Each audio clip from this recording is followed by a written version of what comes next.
Paz de Deus, meus preciosos e queridos irmãos, sempre no glorioso nome de nosso Senhor Jesus Cristo, autor e consumador da nossa fé.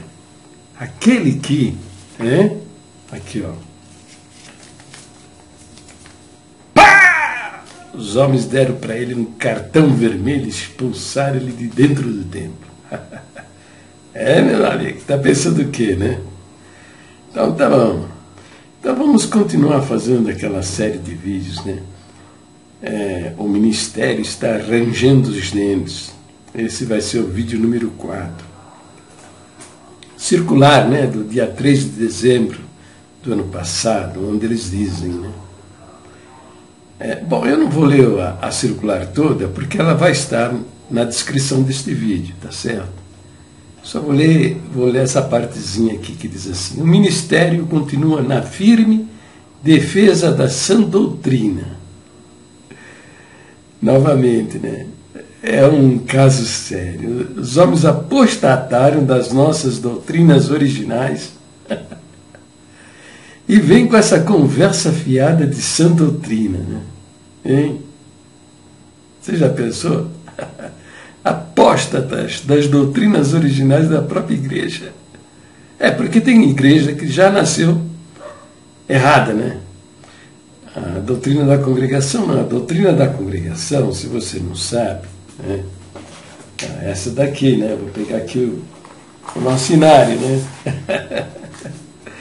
Dá uma olhadinha, você que nunca viu, é crente novo da congregação, dá uma olhadinha lá no final do nosso inário, está aqui, ó. Está vendo? Pontos de doutrina e da fé que uma vez foi dado aos santos. Tá? Então, isso aqui são os pontos de doutrina. São doutrinas acreditadas pelo cristianismo ao longo dos séculos. Entende? São doutrinas verdadeiras, muito bem fundamentadas nas escrituras sagradas. O que eu quero dizer muito bem fundamentada nas escrituras sagradas? Alguns que são muito simples, né? Vou explicar. É que elas aparecem em várias partes e porções da Bíblia. Entendeu? Por exemplo, o nosso segundo ponto de doutrina é falar sobre a Trindade, tá vendo? Ok? Muitos pensam que a doutrina da Trindade está fundamentada em Mateus 28:19, que diz a fórmula batismal, né? Batizando-os em nome do Pai, do Filho e do Espírito Santo, né? Pensa que vem daí? Não. A doutrina da Trindade não existiria se este fosse o único versículo falando sobre isso. Não. A doutrina da Trindade, ela aparece em centenas de versos da Bíblia. Do livro de Gênesis ao livro do Apocalipse. Fora as palavras, né, no original, no hebraico, no grego, né, que mostram isso, entendeu? Então, o que você lê em Mateus 28:19 é uma condensação, é um resumo magistral que o Senhor Jesus fez do que a Bíblia mostra, desde o livro de Gênesis ao livro do Apocalipse, né? E essas doutrinas fundamentais eles abandonaram. Eles não creem, por exemplo, né, na divindade do Senhor Jesus, né? Eu não sei, que eles não explicam nada, né? O que vai na cabeça deles, que são meio doidões, esses caras são meio malucos, eles não sabem, né? Então fica inventando. É a loucura da revelação. O cara tem a obrigação de, todo culto, na pregação, trazer uma revelação. E o que ele faz? Ele abre a Bíblia em qualquer lugar, pega um versículo qualquer, aí desse versículo ele extrai uma frase, né? E daí ele faz a sua pregação. Aí vai falar besteira, né?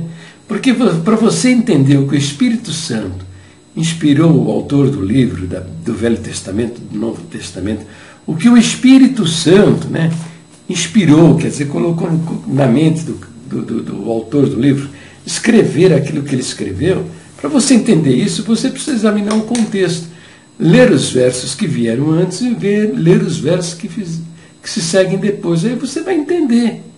Porque na dependência do contexto, o significado muda completamente. É o caso lá, a criação do pecado de morte, né?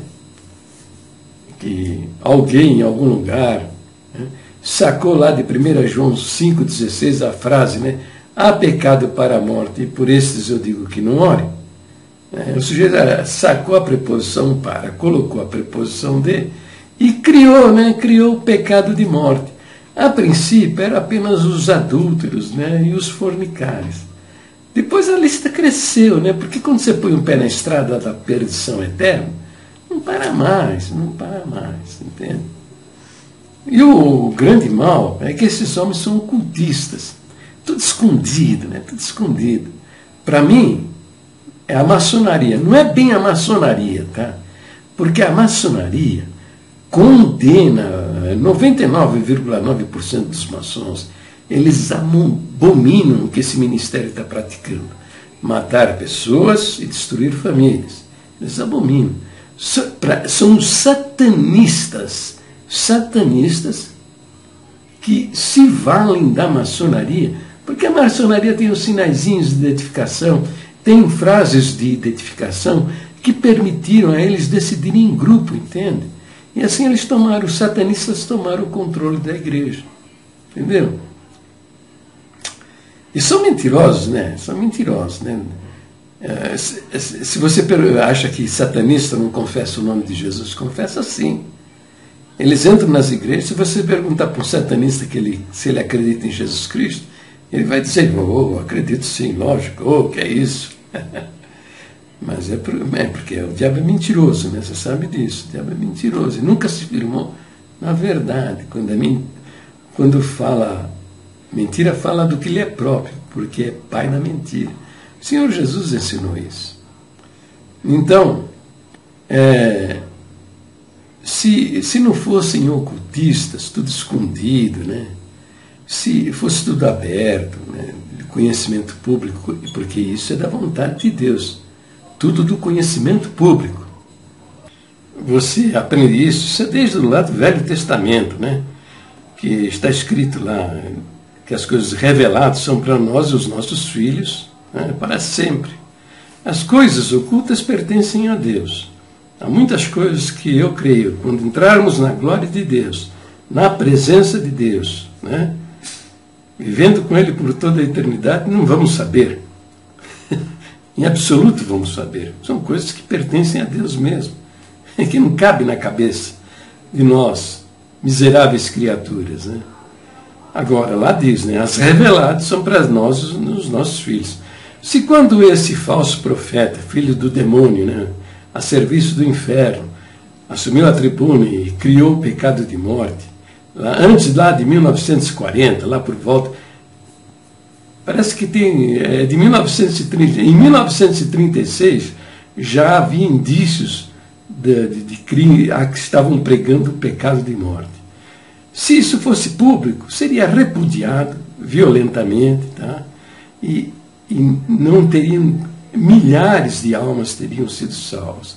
Não só as vítimas, aí, irmãos e irmãs que foram expulsos do templo por coisas, com a acusação condenados com o pecado de morte, como também os cooperadores e anciães, que, seguindo aí o falso ensinamento, entraram numa situação de terrível contradição com um Deus que deu a sua vida na cruz do Calvário para salvar as almas perdidas. Imagina, o cara assumia a tribuna, dizendo-se a porta-voz, a boca, desse Deus que veio e deu a sua vida na cruz do Calvário, para a salvação das almas perdidas. O cara diz, né, que fora daqui, você não é das minhas ovelhas, você é um cadáver, uma porca lavada, um cão que voltou ao seu próprio vômito. Qual o futuro destes homens? Não há futuro algum. Recomendo, se arrependam, tá? Se convertam, comece a examinar essas crenças malucas que você tem, corrigir isso, peça perdão para a Irmandade publicamente, peça perdão, se arrependa, se humilhe, peça um perdão. Pare de fazer que nem o catolicismo romano fez ao longo de centenas de anos, escondendo os pecados, bispo padre que violentou crianças, né? Estupradores, né? Abusaram de menores e que estavam sendo entrando em juízo lá nos países da Europa, dos Estados Unidos, da Ásia. Eles recolhiam lá para o Vaticano, porque o Vaticano é uma cidade-estado, então eles não têm esse pacto de extradição, né? Então, para proteger os criminosos, não façam isso não, confessa, tá? O vosso pecado, que Deus vai voltar a operar em vossas vidas. Mas do jeito que está, esteja seguro que não. Saiu o ensinamento de 2016 dizendo que não há o pecado de morte, né? Eu li aí em algum lugar que isso aí, vocês fizeram esse ensinamento, porque há 2 ações na justiça por causa que vocês mataram gente. Eu não sei se isso é verdade ou não. Eu gostaria até de quem soubesse dessas ações judiciais me informasse o número. Quero saber. Tá? Quero saber. Bom, mas esse vídeo aqui, tá? Eu vou tratar do natimorto, né? Sabe o que é o natimorto? É a criança que já nasce morta, né? Por erro do operador do parto, né? Os médicos, os cirurgiões, na hora do parto, eles cometem erros. E a criança, muitas vezes, nasce morta por erro médico. Tá? E esses médicos respondem na justiça, tá? Respondem na justiça por causa desses crimes. Do erro numa operação de parto. Não são os natimortos. Acaso até andei lendo aí que o médico arrancou a cabeça da criança. Está entendendo? Arrancou a cabeça da criança. Então, na congregação, né? Como é que é a obra de Deus? Que Deus é, né? Vocês dizem que é o Senhor Jesus. Não, não é o Senhor Jesus. É o Senhor Jesus. Esse aí, tá? Para expulsar pessoas do templo, aos gritos fora daqui, você é um cão, um cadáver, uma cadela, é o Senhor Jesus, tá? Que tem lá também o natimorto. Quem é o natimorto dentro da congregação? É aquele crente, né, que batiza. E aparece a contradição, porque vocês batizam de qualquer jeito, vocês batizam drogado, viciado, endemoniado, até amaziado vocês batizam.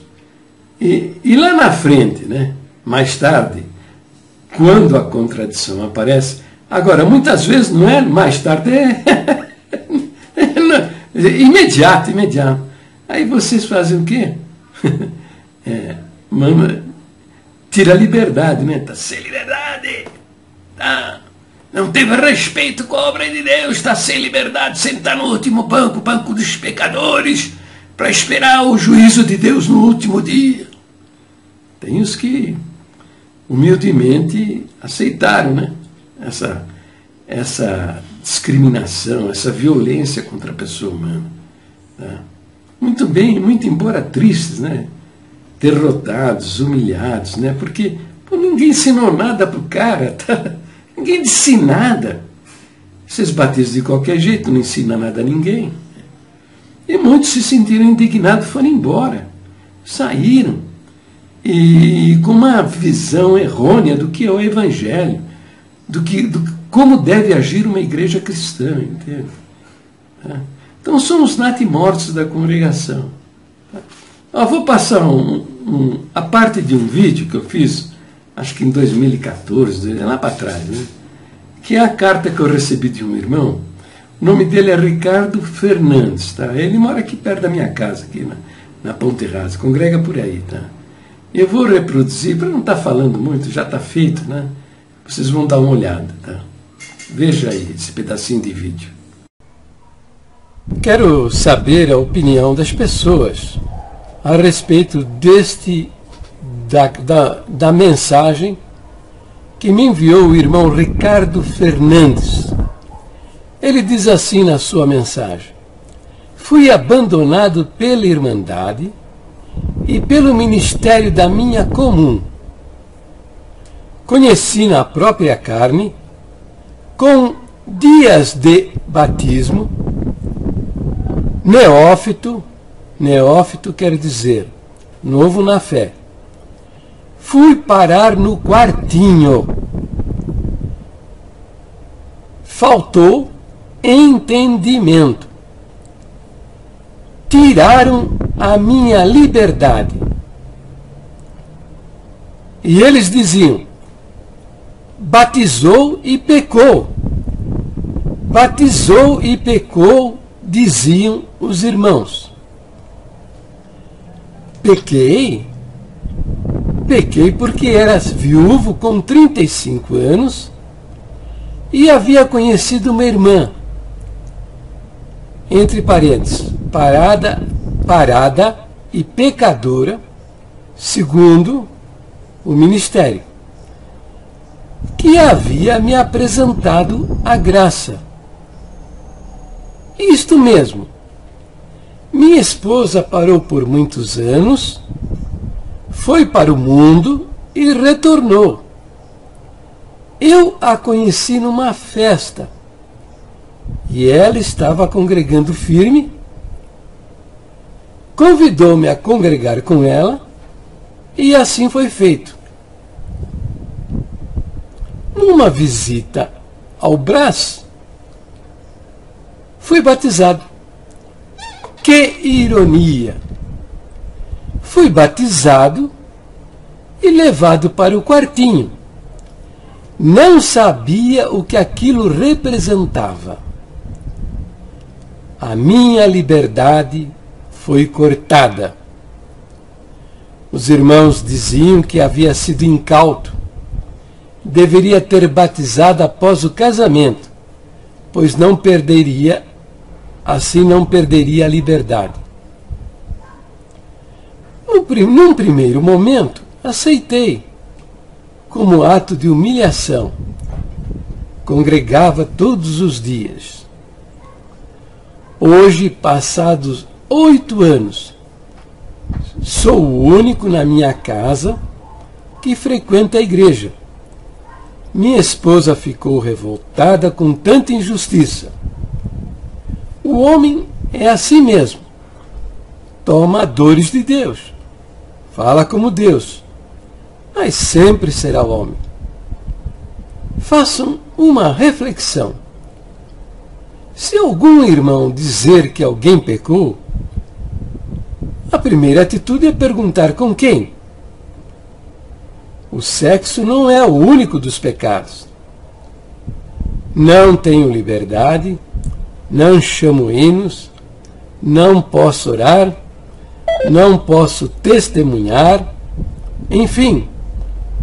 Como não fui malicioso, batizar só após o casamento, fui penalizado. Porém, orando para o Senhor, vejo a sua misericórdia. Tenho 6 filhos, 2 do primeiro e 4 do segundo casamento. Sou muito feliz com minha esposa. Respeito e sou respeitado. Sou cristão. Não preciso observar as mazelas do ministério para racionalizar a culpa. Eles responderão, não por vingança, mas por correção. E o Senhor me diz: conserva a paz, irmão Ricardo. Nada fica impune. Nada. Não tenho comum. Não tenho liberdade dentro da igreja. Mas Cristo me ama. Disso eu tenho certeza. Que Deus esteja com todos. Assinado Ricardo Fernandes. É verdade mesmo, né? Batizam viciados, drogados, endemoniados. A única recomendação é a respeito dos amaziados, né? Que eles dizem para falar com o ancião lá na frente, né? Isso toma 5, 10 segundos no meio de uma multidão. Às vezes a pessoa não está prestando atenção, sabe? Se distraiu com alguma coisa, com o filho, com uma criança, né? não presta atenção, vai e batiza. E no dia seguinte está sem liberdade. Que nem esse caso do irmão Ricardo Fernandes. Se tivessem visitado a casa desse irmão, né, conversado com ele, ver a situação, orientar, ensinar alguma coisa, passar alguma informação, depois sim batizar. Não, mas não é assim não. É na louca. Batiza na loucura. Tá? Então, esses homens o tempo todo cometendo esses absurdos. Isso é o tempo todo, vocês vão ver aí, a gente começa a mexer nisso, vai aparecendo as reclamações. Não tem como defender isso. A palavra de Deus diz, né? Quem prega o Evangelho, viva do Evangelho. Tá? Tem que se dedicar à irmandade, tem que visitar, conhecer as famílias, aconselhar, orientar, orar com elas. Não é essa conversa mole que deixa que o Senhor cuida. Por isso a palavra de Deus diz que se não militar legitimamente, tá, vai pagar o preço, hein? Vai pagar o preço desse falso exercício de ministério. E agora veja a situação da minha tia, né? Aliás, minha tia não, é tia da minha esposa, né? Ela morava aí, lá pela região de Ribeirão Pires, Mauá, por aí, não me lembro mais, né? Então, ela era amaziada, né? Meu sogro foi lá, falou da congregação para ela, ela foi a um culto, gostou, né? E batizou. Só que ela era amaziada, né? Ninguém falou nada para ela, ela batizou. Depois de 9 anos, alguém descobriu, não sei se foi um irmão, uma irmã descobriu que ele era amaziado, e falou, não pode, irmã, não pode. Entendeu? Aí, o que ela fez, né? Ela procurou se colocar de acordo com a doutrina, no casamento, né? Falou com o amázio dela, foram ao registro civil, fizeram o casamento no registro civil, e foi na igreja católica, porque a vida toda, né, ela viu o pessoal casando no civil e na igreja católica. Então ela foi lá, falou com o padre e casou, né, lá no padre, na igreja católica. E no primeiro culto, no domingo, no primeiro culto, já levantou para testemunhar a grande obra de Deus que o Senhor havia feito na vida dela. E que ela registrou no cartório o casamento dela, e aí foi lá no padre e fez o casamento também do padre. Aconteceu? Pecadora, desobedeceu, tal. Vai para o último banco, ficou sem liberdade, né? Teve sorte, os dois, né? O Ricardo Fernandes e essa tia da minha esposa tiveram sorte. Que isso aqui foi aqui, né? Tem alguns lugares no Brasil onde não teve respeito com a obra de Deus, é um cadáver, uma canela, fora daqui, tá morto. Entendeu? Teve sorte. Teve sorte, que é São Paulo. O pessoalzinho tem um pouquinho de instrução e tal. Entendeu? Porque certos lugares do Brasil... Bom, também eu estou falando sem prova essa parte aí, né? Eu estou imaginando, porque a boçalidade campeia o Ministério da Congregação. Esse Brasil afora acontece coisas terríveis que a gente não sabe, né? Mas deve ter acontecido, né? O cara batizou amaziado e não teve banco dos pecadores lá no fundo da congregação, não, né? Foi mandado para o inferno no ato. Então é isso, tem cabimento isso daí. Fala sério, né? Vamos ver, pensa bem, pô. Vem cá, me diz uma coisa, é difícil vocês falarem aí, pelo menos umas 2 vezes por mês, ó, se você gosta da congregação, está pensando em batizar, fala com o ancião, fala com o cooperador, vamos conversar, né? Aí reúne esse pessoal e pergunta, por que você quer batizar, hein? Por quê? Por que você quer batizar? Entende? Conforme a resposta, você vai saber se realmente ele crê no Senhor Jesus ou não. Né? E acabaria com isso. Não, mas vocês, nas pregações vossas, ainda inclusive faz ameaça, né? Assim pode ser o último dia. a sua única chance. Aí o cara vai e batiza, né? E depois vocês vão matar.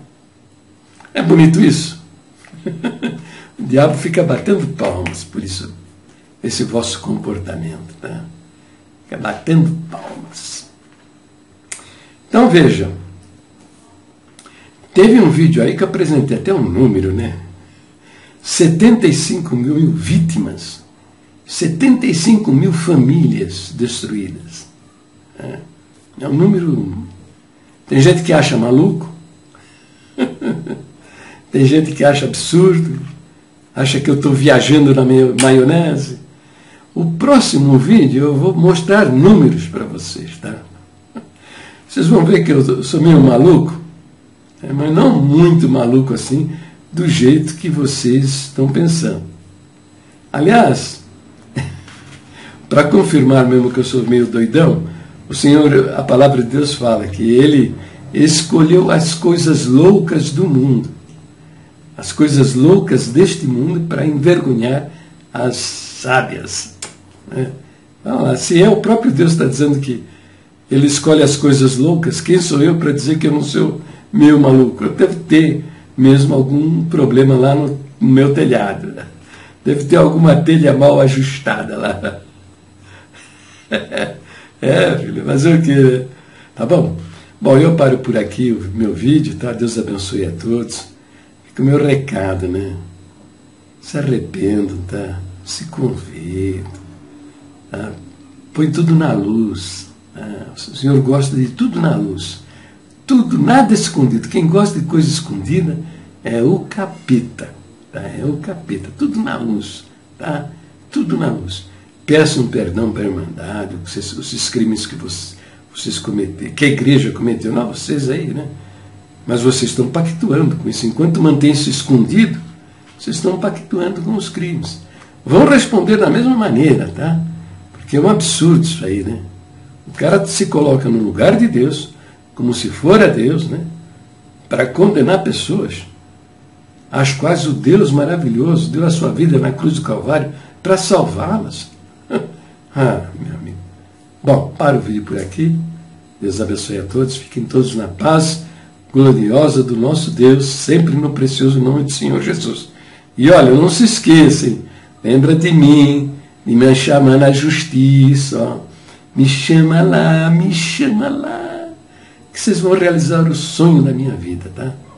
Que é acabar com essa matança de almas, tá? Deus abençoe. Fiquem todos na paz gloriosa do nosso Deus, sempre no precioso nome do Senhor Jesus.